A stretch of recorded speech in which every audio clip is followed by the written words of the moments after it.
Gloria a Dios. Bien, vamos a avanzar entonces. Entramos ya al capítulo 5 de Primera de Tesalonicenses. Estamos en el último capítulo y vamos a compartir estos primeros 6 versículos del 1 al 6, donde el Señor viene hablando a esta iglesia de Tesalónica por medio del apóstol Pablo, pero obviamente nos está hablando a nosotros hoy como iglesia del Señor, porque así como la iglesia de Tesalónica era una iglesia viva, una iglesia que andaba en el Espíritu, así somos nosotros, dice el Señor. Entonces, aquí tenemos el pasaje y los animo a que lo declaremos juntos, esta verdad de la palabra. Dice así: pero acerca de los tiempos y de las ocasiones no tenéis necesidad, hermanos, de que yo os escriba, porque vosotros sabéis perfectamente que el día del Señor vendrá así como ladrón en la noche, que cuando digan paz y seguridad, entonces vendrá sobre ellos destrucción repentina, como los dolores a la mujer encinta, y no escaparán. Mas vosotros, hermanos, no estáis en tinieblas para que aquel día os sorprenda como ladrón. Porque todos vosotros sois hijos de luz e hijos del día. No somos de la noche ni de las tinieblas. Por tanto, no durmamos como los demás, sino velemos y seamos sobrios. Amén. Y aquí hay un pasaje de Primera de Crónicas, capítulo 12, que nos habla de una familia, de un grupo, ¿no? Los hijos de Isaacar. Y dice que estos eran entendidos en los tiempos.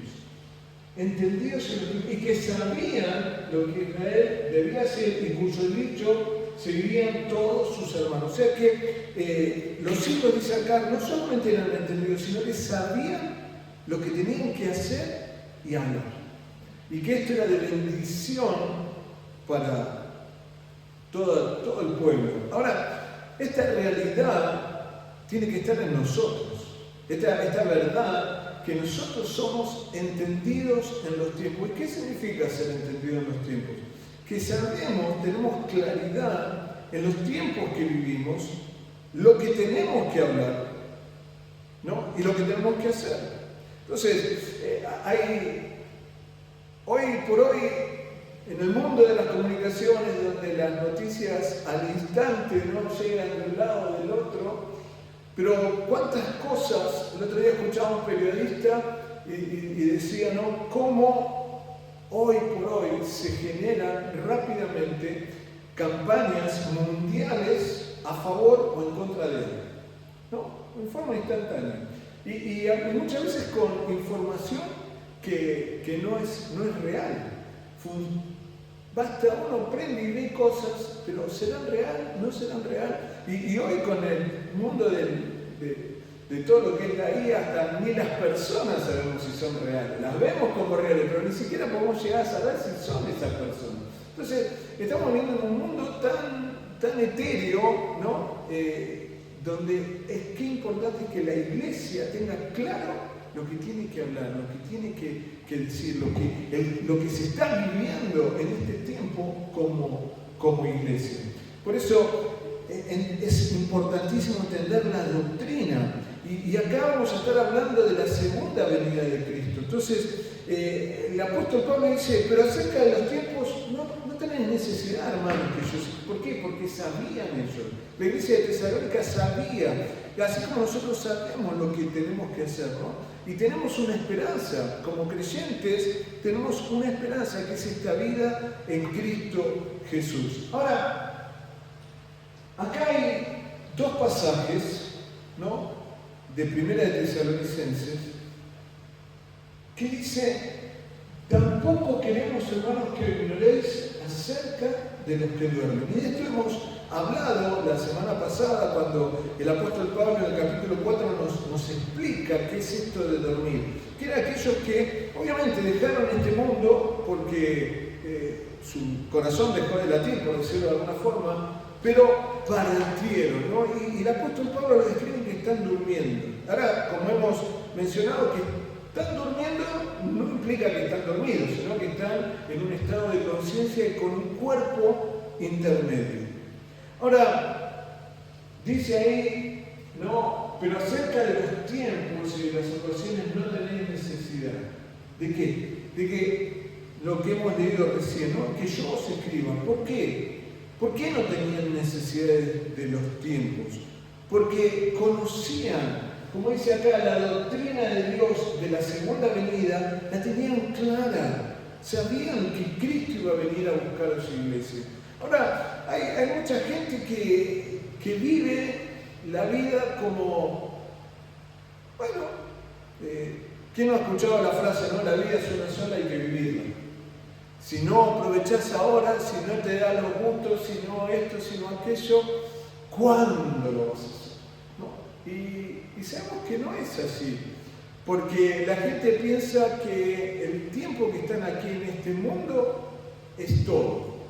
Pero sabemos que no es todo, es solamente una partecita de lo que sí vamos a vivir en toda una eternidad con el Señor, que Cristo va a venir a buscar a su iglesia. Por eso, como creyentes maduros en la fe, tenemos que tener claro, ¿no? Certeza de los tiempos, certeza de lo que tenemos que hacer. Por eso, lo que declaramos es que la iglesia es entendida en los tiempos. Entonces, en esta fe que tenemos, ¿no? Nos trae claridad de que Cristo viene a buscarnos.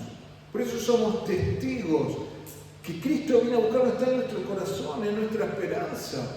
¿No? Como decíamos la semana pasada, empieza el día, Señor, hoy vendrás a buscarnos. ¿No? A veces los afanes de este mundo, ¿no? Nos tienen tan turbados, tan afanados, ¿no? Que estamos ahí corriendo, que aquello, que lo otro, que hay que hacer, que hay que comprar, que hay que pagar. Pero termina siendo todo banalidad, ¿no? Como decía Salomón, vanidad de vanidades. Entonces, pero tener certeza, pensar el día, Señor, hoy vendrás a buscarme.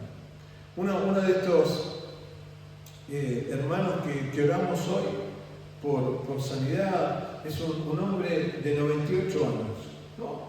Y él le dijo a los hijos, yo no quiero que me oculten nada, yo quiero que me digan la verdad. Si es buena, gloria a Dios, y si es mala, gloria a Dios. Pero yo quiero que me digan realmente lo que dicen los médicos, porque yo tengo que estar preparado.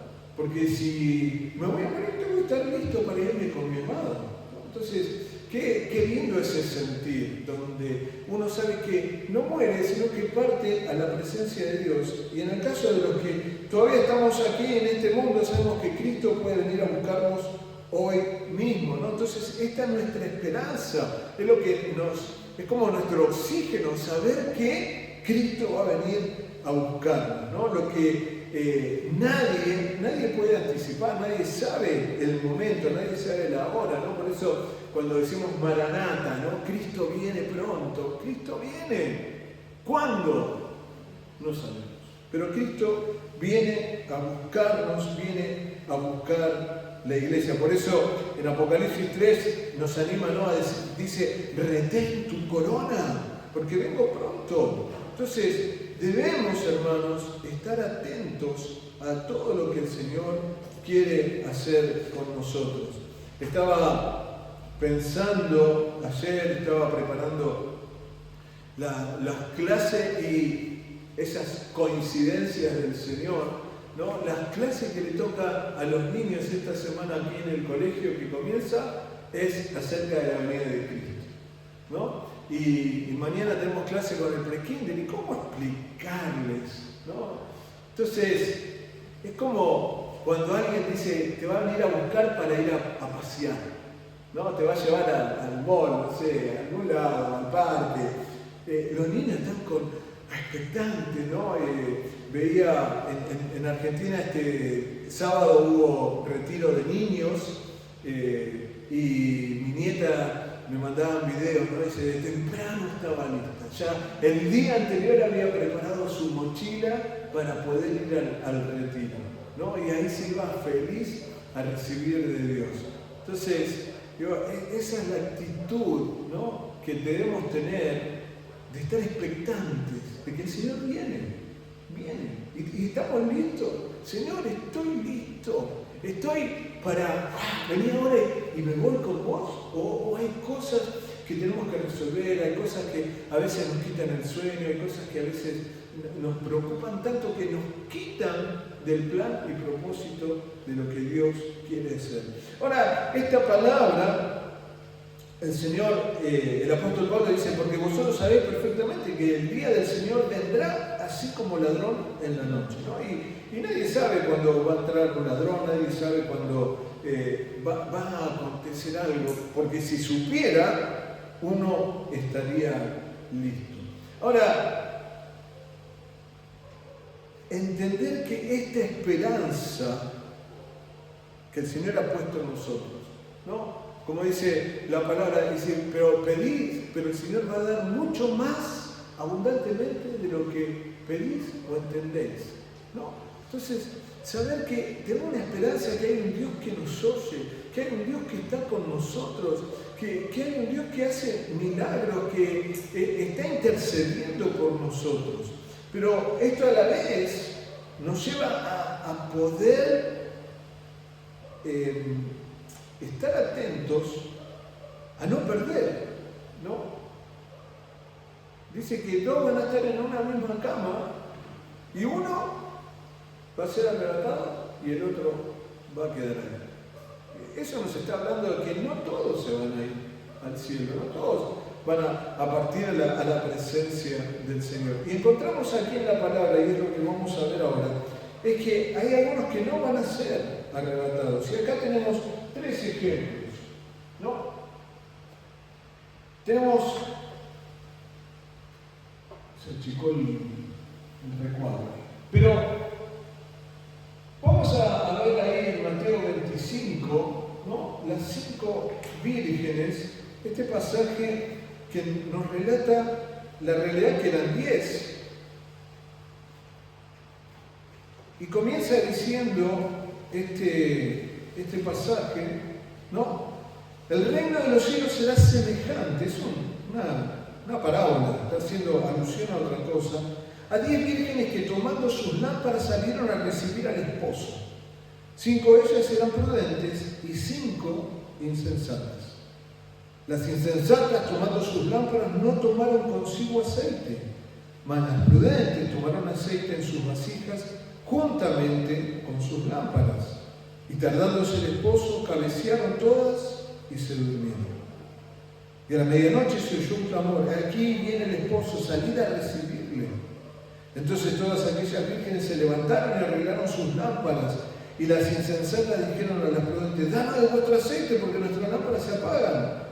Mas las prudentes respondieron diciendo: para que no nos falte a nosotras y a vosotras, id más bien a los que venden y comprad para vosotras mismas.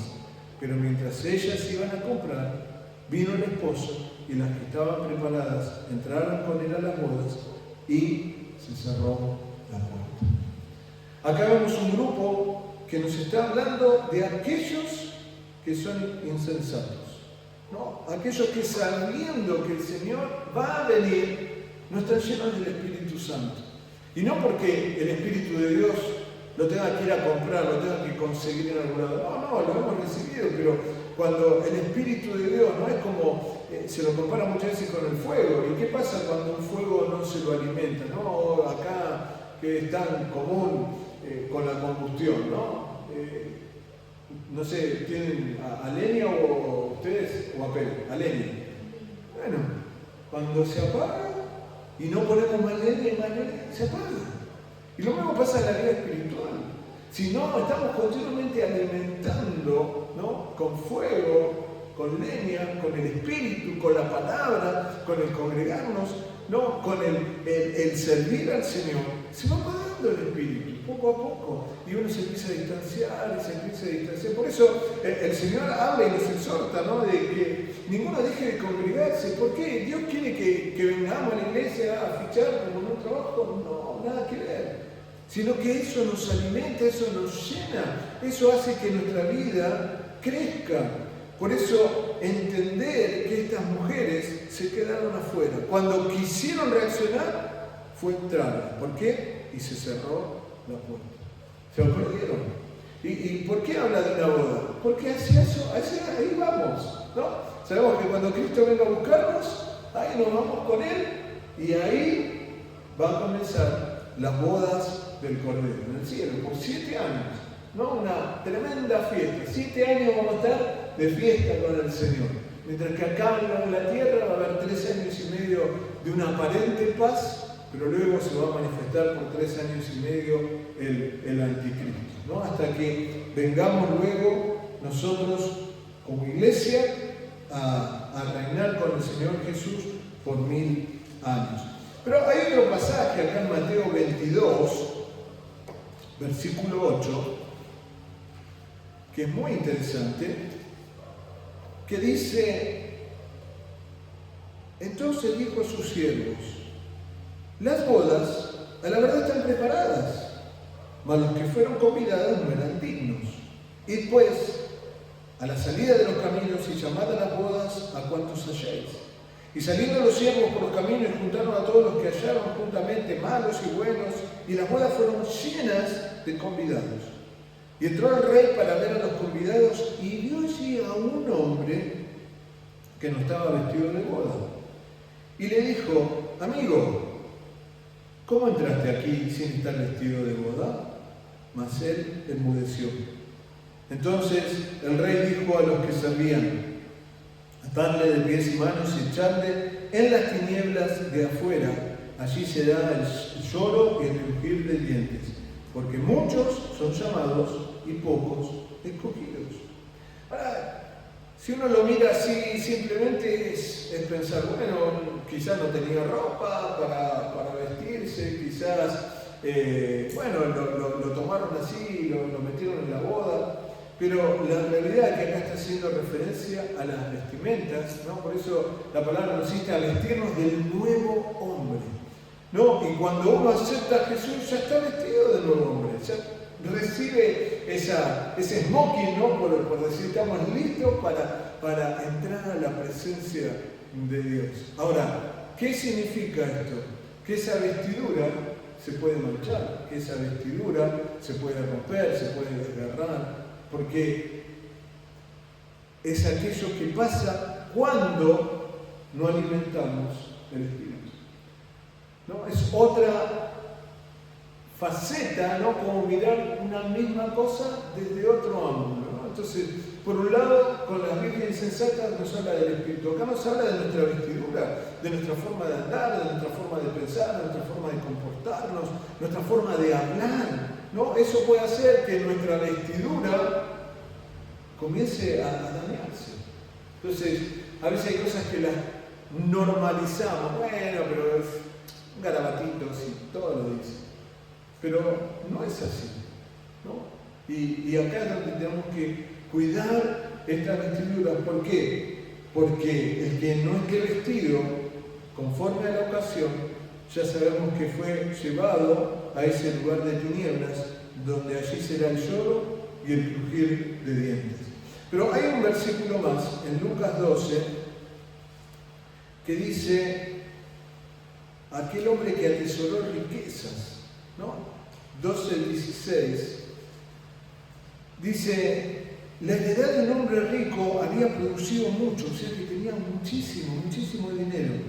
Y él pensaba dentro de sí diciendo: ¿qué haré? Porque no tengo dónde guardar mis frutos. O sea, era tanto lo que tenía que ya no sabía ni dónde ponerlo. Y dijo: esto haré: derribaré mis graneros y los edificaré mayores, y allí guardaré todos mis frutos y mis bienes.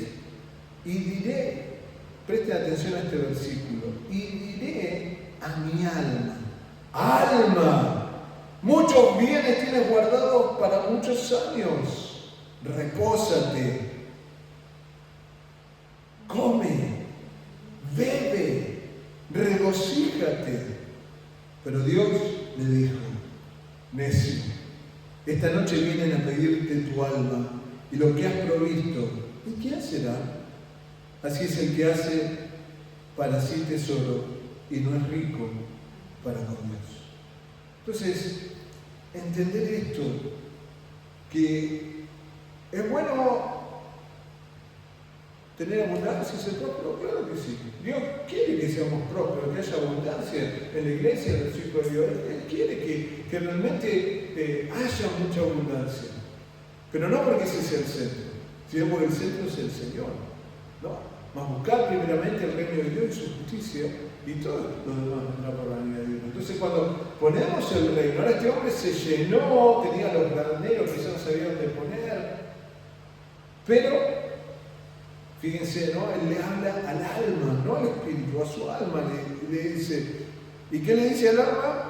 Bueno, ahora tenemos para muchos años tiempo de descansar, de comer, de beber, de regocijarse. Pero Dios le dice, necio, hoy vine a buscarte. ¿Y qué te sirve todo eso? Nada. ¿Qué nos llevamos a este mundo? Nada. Tantos años afanándonos, trabajando para tener más, para tener más, para tener más, pero cuando nos morimos, no queda nada.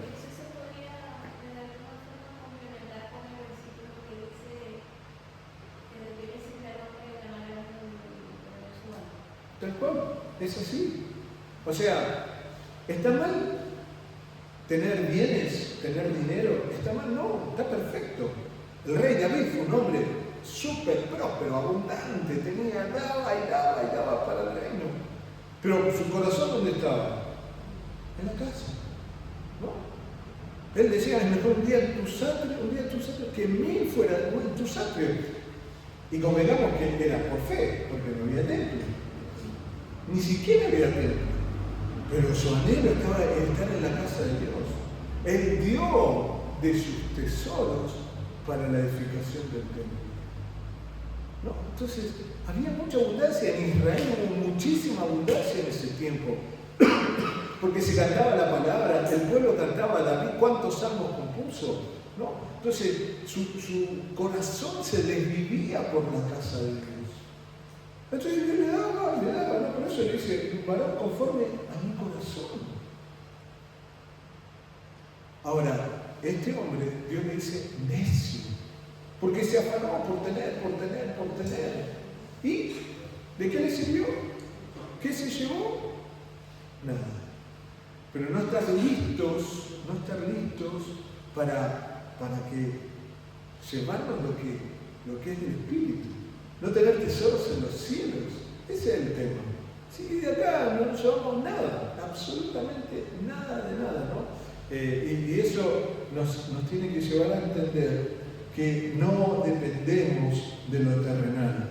Por eso, versículos 3 al 4 dice, cuando digan paz y seguridad, entonces vendrá sobre ellos destrucción repentina, como los dolores a la mujer encinta, y no escaparán.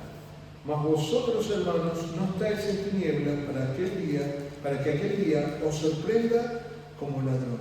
Entonces, entender lo que es la doctrina del nuevo hombre. Por eso, esta imagen que la vimos el otro día, que nos habla de aquel que se maneja la doctrina del hombre, ¿no? Y que lo único que hace es hablar de sus problemas, mi problema, siempre está hablando de sus problemas, ¿no?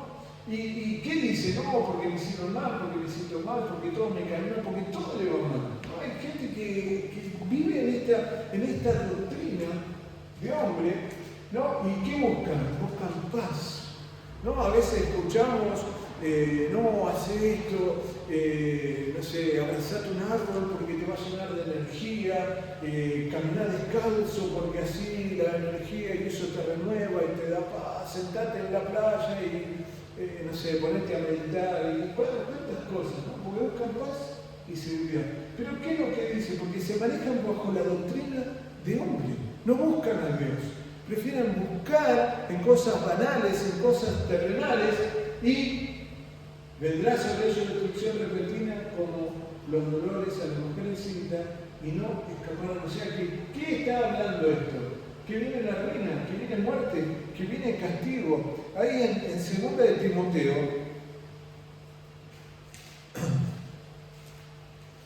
segunda de Timoteo 2,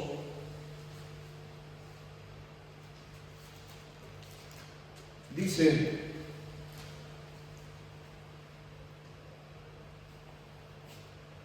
13, perdón. Si fuéramos infieles, Él permanece fiel. Él no puede negarse a sí mismo.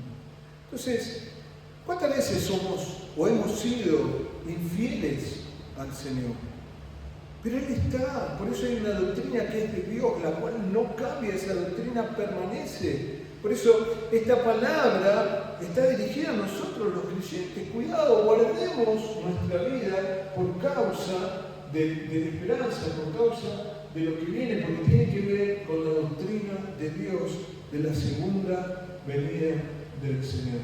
Ahora, esto también lo hemos visto, que la doctrina de Dios es totalmente diferente a la doctrina del hombre, ¿no? El pasaje que compartimos la semana pasada está ahí, ¿no? Porque el Señor mismo, con voz de arcángel y con trompeta de Dios, descenderá del cielo y los muertos en Cristo resucitarán primero.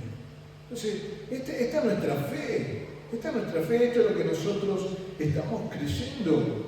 Entonces, hay un pasaje ahí en Marcos que dice: estos son los que fueron sembrados entre espinos, los que oyen la palabra. Ahí estamos nosotros, los que oyen la palabra. Pero los afanes de este siglo y el engaño de las riquezas y las codicias de otras cosas entran y ahogan la palabra y se hace infructuosa.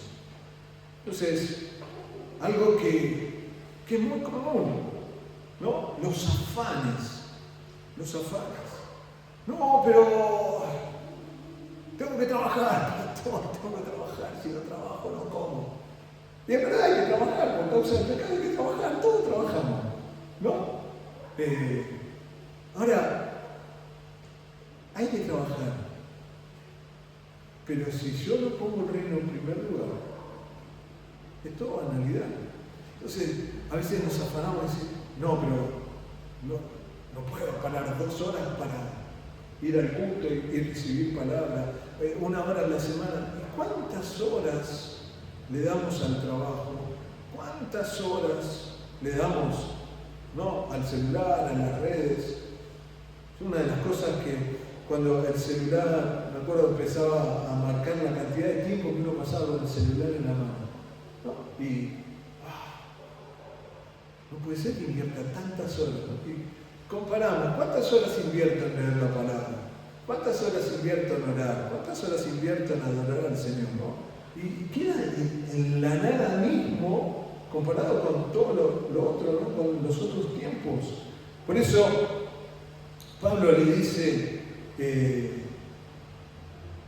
en 2 Timoteo 4: procura venir pronto a verme, porque Demas me ha desamparado, amando este mundo, y se ha ido a Tesalónica. O sea, es algo que está en el hombre natural, el hombre que se aleja de las cosas de Dios.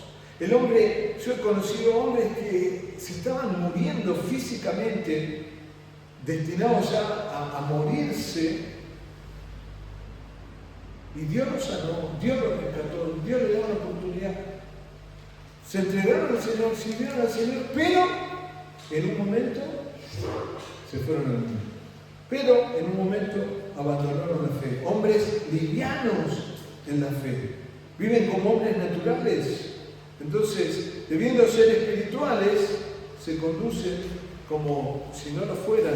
Hay un pasaje muy interesante en 1 Corintios.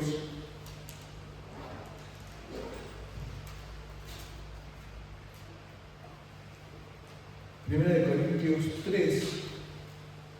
Dice: de manera que yo, hermanos, no pude hablaros como espirituales, sino como carnales, como niños en Cristo. Podía beber leche y no vianda, porque aún no erais capaces, ni sois capaces todavía, porque aún sois carnales, pues habiendo entre vosotros celos, contiendas, disensiones, ¿no sois carnales y andáis como hombres? Entonces, el apóstol Pablo acá lo expone de una manera muy concreta: aquellos que, teniendo al Señor, habiendo conocido la palabra, habiendo conocido la sana doctrina, terminan yéndose a las cosas del mundo, ¿no? Y terminan viviendo como hombres naturales. El versículo 5 y 6 nos dice, porque todos vosotros sois hijos de luz e hijos del día. No somos de la noche ni de las tinieblas. Por tanto, no durmamos como los demás, sino velemos y seamos sobrios. ¿Qué significa esto? Que debemos estar velando, ¿no? Por eso Pablo le dice a Timoteo, aviva el fuego del don de Dios que está en ti. Que no nos apaguemos, que el Espíritu, la palabra estén siempre de continuo en nuestras vidas. Por eso velar, no nos quedemos dormidos, ¿no? Y eso no implica que no vamos a ir a dormir en la noche, sino que debemos estar atentos a la voz de la palabra, a la voz del Espíritu Santo, ¿sí? Porque somos hijos de luz e hijos del día. Y los creyentes, nosotros como creyentes, somos llenos del Espíritu. Por eso somos luz en el lugar donde estamos. Por eso, esto que hemos mencionado, ¿no? Que no dormimos, ¿sí? No estamos para dormir. Por eso no vivimos en tinieblas, no somos sorprendidos como ladrones, somos hijos de luz e hijos del día. Porque sabemos que el Señor va a venir a buscarnos y Él nos va a llevar a su presencia. Por eso, no durmamos, velemos y seamos sobrios en todo lo que hagamos. Por eso, la esperanza es lo que nos enriquece y esto es lo que da sentido a nuestras vidas. Por eso, yo quiero animarlos a que declaremos lo que dice este pasaje de Apocalipsis 22, 17. Que tiene que ver con nuestra esperanza, que tiene que ver con lo que queremos declarar por causa de esta palabra. Y el Espíritu y la esposa dicen, ven. Y el que oye, diga, ven. Y el que tiene sed, venga. Y el que quiera, tome del agua de la vida gratuitamente. Hermanos, el Espíritu y la esposa, la iglesia, dicen, ven. Y el que oye, estamos oyendo la palabra de Dios, que este sea nuestro clamor hoy, que podamos decirle, Señor, ven a nuestra vida. Señor amado, gracias, porque la sana doctrina, la doctrina de Dios, nos enseña que tú vienes a buscar a la iglesia. Tú nos vienes a buscar, Señor. Y si quizás en algo nos hemos afanado, si en algo, Señor, nos hemos dejado llevar por las corrientes de este mundo, hoy te pedimos perdón. Señor, si no hemos cuidado nuestro espíritu, si no hemos cuidado, Señor, nuestra vestimenta, con nuestra forma de hablar, nuestra forma de actuar, nuestra forma en el trato, Señor, perdónanos. Perdónanos, Señor, porque queremos estar listos. Padre, que sea tu Espíritu obrando en cada uno de nosotros. Si hubo afanes en nuestro corazón, Dios, que nos llevó a querer tener más, Señor, a buscar riquezas, pero no por causa de la casa, no por causa del reino, sino por causas propias, Señor, por sentimientos egoístas, te pedimos perdón. Señor, porque sabemos lo que tú ya has hecho en cada uno de nosotros. Por eso afirmamos, Señor, que somos hijos de luz, que somos hijos del día, Señor, y como tal, Señor, estamos para velar. Y por eso declaramos que somos sobrios, Señor. Por eso, como hemos mencionado, el Espíritu y la esposa dicen, ven. Por eso, Señor, ese es nuestro clamor en esta mañana. Señor, ese es el clamor para esta semana. Ven, Señor, ven, Dios. Y hasta mientras, porque nadie sabe ni el día ni la hora, Señor, que podamos estar listos y preparados para recibirte. En el nombre de Jesús. Amén y amén.